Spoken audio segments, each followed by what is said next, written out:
Merci donc de nous retrouver ce matin pour un entretien avec le professeur Maurice Ngelengele. Il est représentant de l'International IDEA. C'est un organisme dont l'expertise est mondialement reconnue dans le domaine du dialogue politique et de l'organisation des élections transparentes.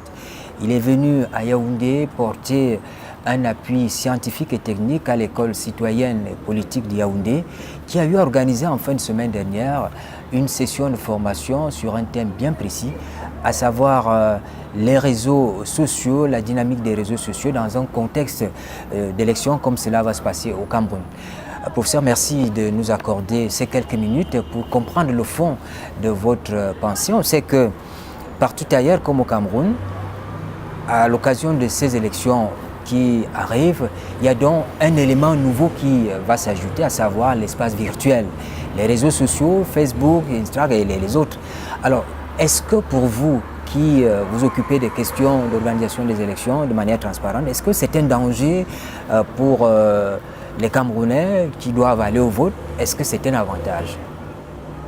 Les médias sociaux font une intrusion remarquable et remarquée dans la pré-campagne de l'élection à venir au Cameroun.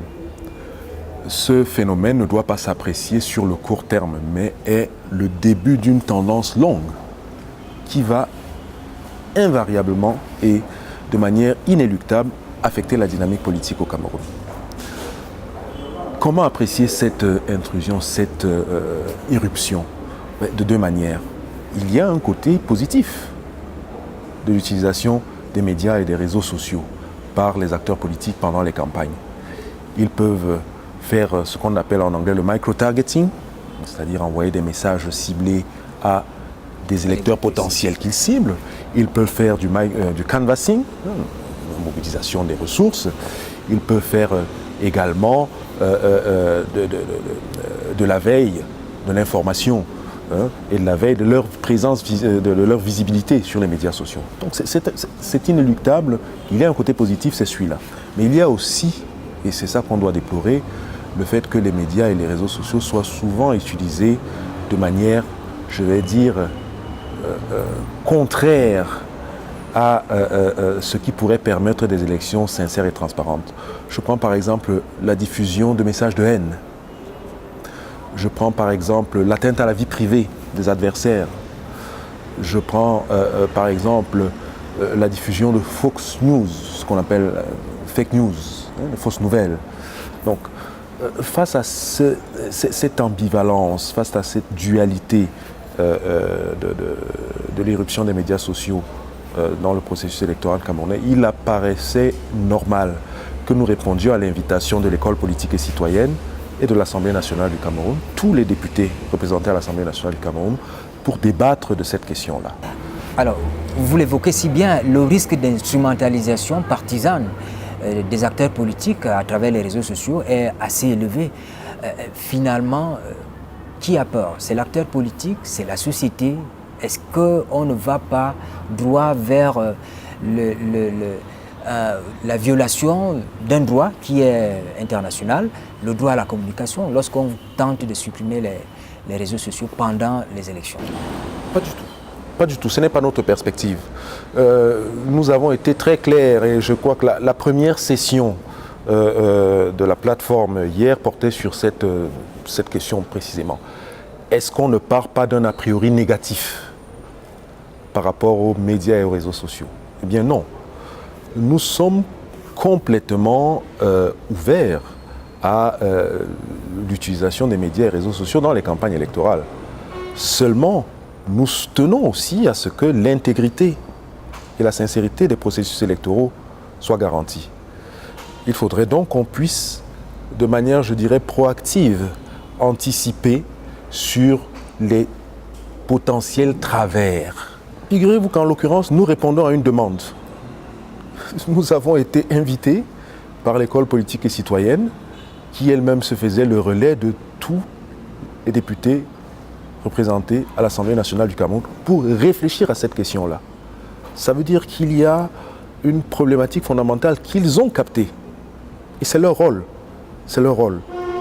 Ils n'ont pas seulement un rôle de contrôler le gouvernement ou de faire la loi. Ils ont aussi pour rôle de voir les questions sensibles qui peuvent se poser pour le bien-être de la nation.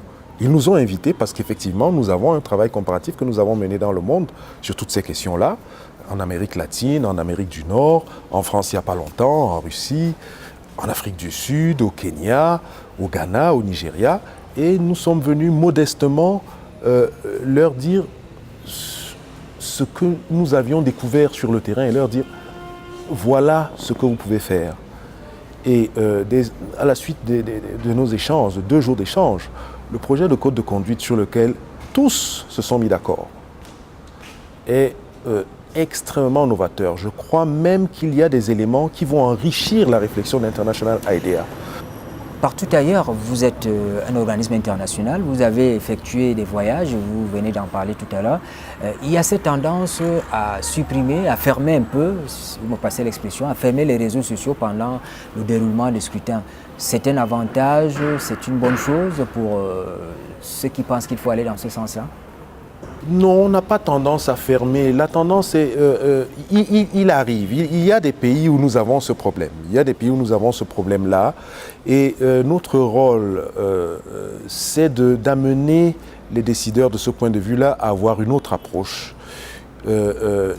Deuxième session hier, c'était le débat régulation, autorégulation.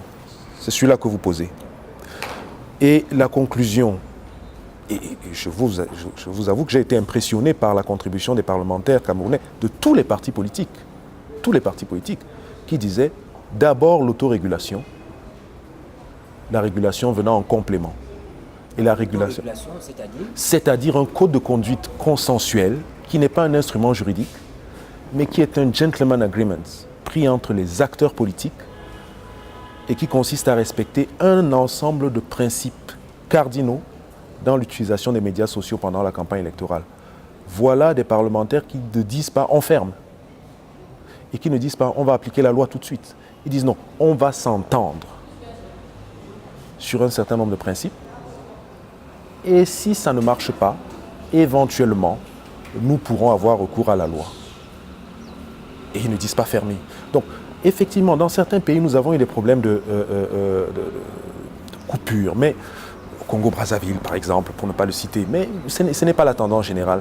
La tendance générale en Afrique et dans le monde est à essayer de mettre en place ces éléments de consensus qui permettent aux acteurs de se retrouver et de manière civilisée d'échanger pendant la campagne électorale, qui est un moment de compétition souvent vive.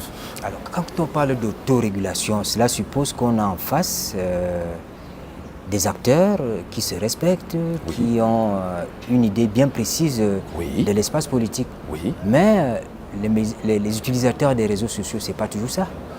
Alors, c'était là où c'était intéressant, c'est qu'au début de nos travaux, il y avait très peu d'utilisateurs des médias sociaux. Et le président de l'école politique et citoyenne a remarqué qu'il avait invité un certain nombre de blogueurs et très peu étaient venus. Peut-être qu'il se méfiait.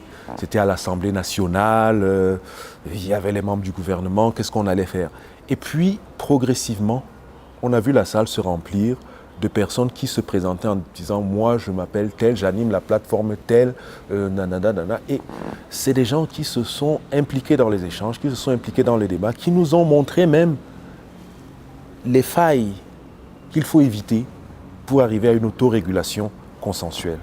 Venons-en maintenant à ce code de conduite qui est en réalité la résolution principale de la session de formation qui s'achève, ce code de conduite. Qu'est-ce que vous avez mis là-dedans? On s'attend à quoi? Je citerai juste 3 principes qui en ressortent. Le premier principe, c'est que les participants à cette rencontre s'engagent à éviter d'utiliser les médias sociaux pour diffuser des discours de haine. C'est un engagement extrêmement fort. J'ai rappelé tout à l'heure que quand nous avons été invités à apporter notre expertise à cette rencontre, à un peu plus de 45 jours des élections, dans un contexte géopolitique un peu difficile, nous nous disions est-ce que c'est pas risqué, est-ce que ça va pas être contre-productif? Mais non, on a vu des députés de tous bords des représentants de tous les candidats, une jeunesse vibrante, la société civile, des représentants de médias, des blogueurs, dire nous nous engageons à ne pas diffuser des discours de haine à travers les médias sociaux. Ça, c'est un premier point fondamental. Deuxième point fondamental, c'est l'impératif de respect de la vérité.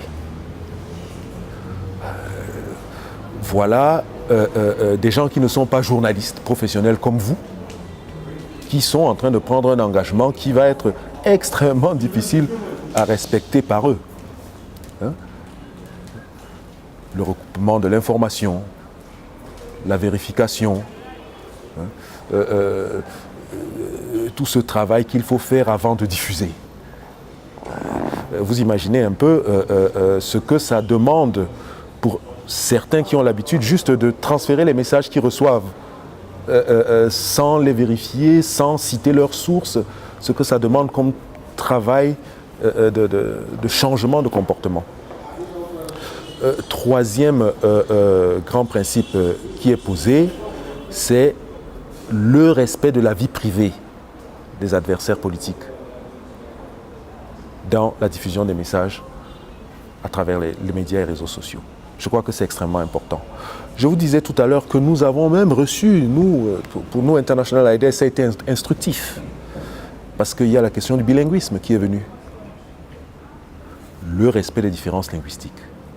Voilà un apport du Cameroun au travail d'International IDEA, à la réflexion qu'International IDEA doit mener sur l'utilisation des médias sociaux pendant les campagnes électorales. Merci professeur de nous avoir accordé ces quelques minutes d'échange. Merci, on sait qu'on a pris un peu de votre temps. Infiniment merci pour tous ces échanges. Merci.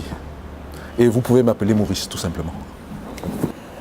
Mesdames, Messieurs, c'était donc le professeur Maurice Engelengele. Il était à Yaoundé dans le cadre d'une session de formation organisée par l'école politique et citoyenne de Yaoundé sur un thème, la dynamique des médias sociaux en contexte électoral.